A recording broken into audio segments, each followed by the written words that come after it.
Damn, my room looks dirty as hell. Anyways, what's good? Just casually reveal my face after so long of being anonymous online. And yes, as you can see, I'm black. So I'm actually here for a completely different kind of video, completely far removed from the other kinds of videos that I'm used to making, which are usually gaming focused, and if not that, then a commentary on my other channel that generally talks about music and art related stuff. This new segment is going to be something that I have been thinking about doing for a long time now.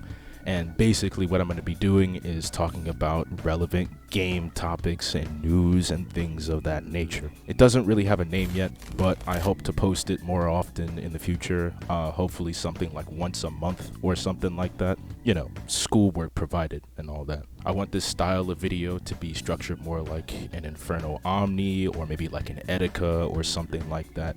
So what I'm going to use this segment to talk about is relevant gaming topics and news that have happened in the past month, things that are happening currently in the present, and things that are going to happen with gaming news, and other kinds of things in the next month. Also, this content is going to be what I like to call PG-16, which means if you don't like swearing, get out. First up, the Game Awards. So basically, the Game Awards are like the Grammys or the Emmys, but for video games and video game styled content. It also includes other things like anime and adaptations and whatnot like that, but mostly concerned about and centered around video games. Basically how it works is you go onto their website and you vote for which game you want to win Game of the Year. There are different categories for different kinds of games. You've got your action games, you've got your fighting games, you've got your platformer games, indie games, story-driven games, multiplayer games, all kinds of gaming stuff. Voting for the Game Awards has already passed, so if you missed it, you're out of luck. And basically, the consensus is, if it's not God of War Ragnarok or Elden Ring, you basically fucking lost. Personally, I think putting Splatoon 3 against Call of Duty and Overwatch 2 puts it at a massive disadvantage, so we just completely got hoed this time around in the competition. And Horizon Forbidden West got completely hoed by the introduction of Elden Ring earlier this year. Surprisingly though, Sonic Frontiers didn't die when God of War Ragnarok came out, which I was expecting. I think everybody was expecting Sonic Frontiers to just completely get decimated with God of War. But it seems like Sonic Frontiers is leading the entire category that it's in. Onwards to the Super Mario Bros. Movie, and it seems as though us English speakers completely got hoed by the casting. After listening to Chris Pratt, who is a great actor, we can conclude this nigga sucks for voice acting Mario, like just straight up. By comparison to the English dub, the French and German dubs seem to get very faithful and accurate voices for Mario. Jack Black as Bowser is probably going to carry the entire film. Let's just be honest, he sounds great in that role. This is stuff we already know. We're just gonna move on to the next one. Tekken 8. The highly anticipated Tekken 8 will have some sort of announcement on the 8th of December. I have no idea what it is. I don't think anybody knows what this announcement's going to be.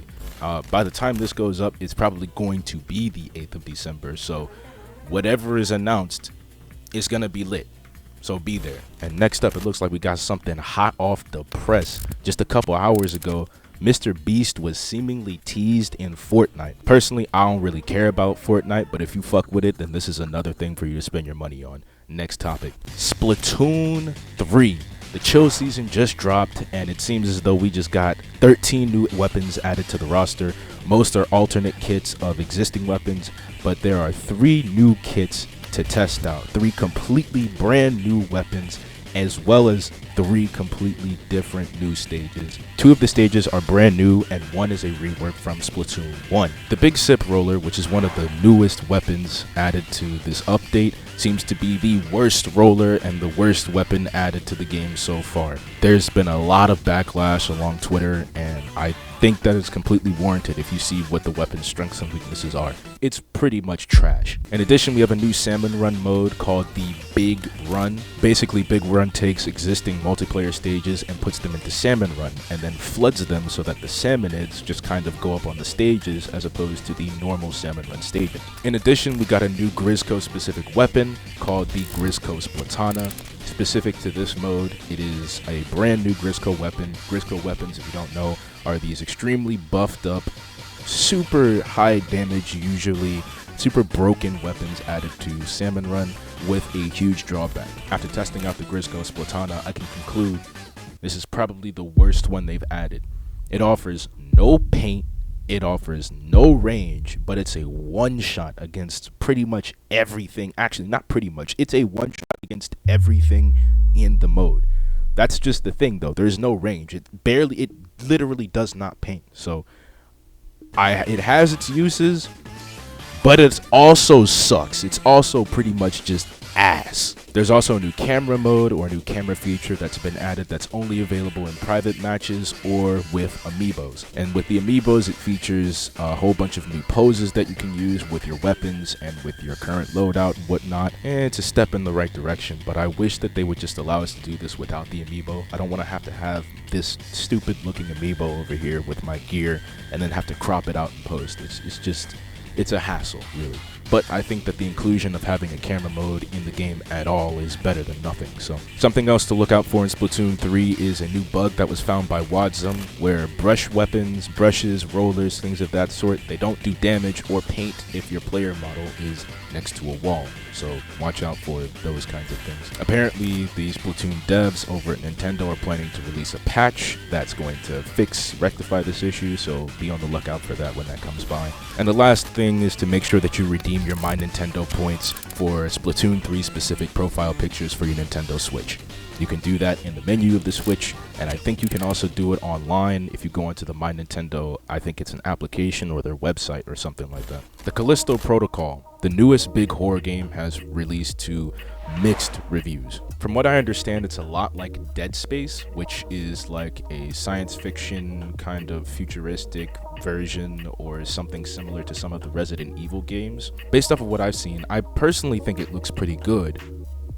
But if you plan to record the game, make sure you change a few of the key settings. There are some things that are keeping this game held back just off of default that I think probably should have been changed for their default settings in the first place. I've been watching Corey Kenshin play this game, and he had to make changes to his settings twice in order to record the content for YouTube. Firstly, the game starts at 30 frames per second by default. That needs to be changed to 60 frames per second, which can be automatically set when you turn on the performance mode, which is automatically off. I don't know why it's like that, but alright. And later he had to change it so that the intercom, headset, radio sound effect, those little dialogue options would play through the TV output instead of the controller output. So basically, to explain briefly, the controller output goes through its own audio port that is on the PlayStation 5's controller, and the TV audio output goes through to the computer, to the recording and capturing software.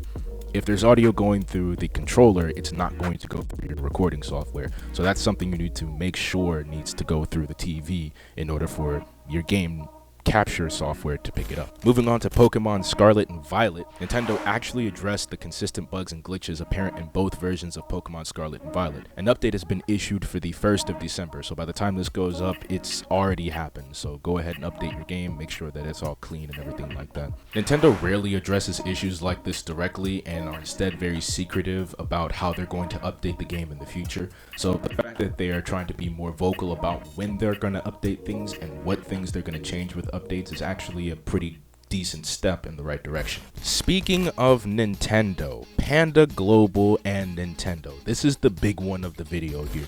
The Smash World Tour was a tournament for Super Smash Bros. Ultimate players that recently got shut down. Essentially, the esports team known as Panda Global had some communication with Nintendo to sanction their Panda Cup, which was a competing tournament with the Smash World Tour. It's theorized that the head of the company, known as Dr. Allen, was feeding Nintendo some inaccurate information or perhaps pushing for the takedown of rivaling tournaments. Basically, he either lied or he told Nintendo to take down the Smash World Tour. Whether or not he influenced Nintendo to take down the Smash World Tour, Nintendo has already made statements saying that they were in contact with the officials at the Smash World Tour a while ago, even alongside Panda Global. Nintendo made a statement earlier this week basically stating that they canceled the tournament due to health and safety reasons, which is very vague, and they didn't want to elaborate on that at all. They didn't say anything else besides health and safety.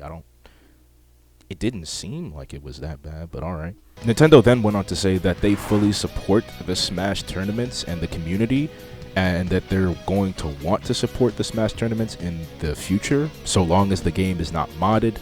We can think back to, I believe it was Big House, when they used a modded version of Smash Melee or not a modded version, but an emulation tool known as Slippy to run Smash Melee for a tournament, which that got shut down, and that had a huge following behind it. They also stated that they denied the Smash World Tour from getting a license to officially run the tournament for the rest of this year and next year. Basically, the Smash World Tour is dead.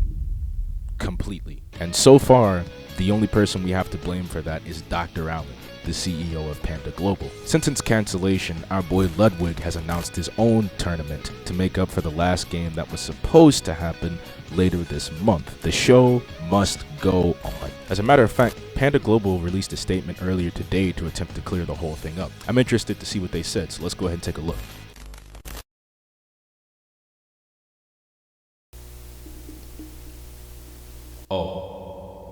Well, that's basically gonna do it. Make sure you guys like, subscribe, do all that jazz, normal YouTube stuff. Go ahead and follow my main account for music related content, things like that. I'm gonna keep uploading stuff. I've actually got a video in the works now talking about art and other things involving music, and I'm also working on an EP that's set to release later this month. So if you want new music, new electronic music, electronic dance music, go ahead and go over there. Make sure you look out for the new EP, and I'm out of here. Okay.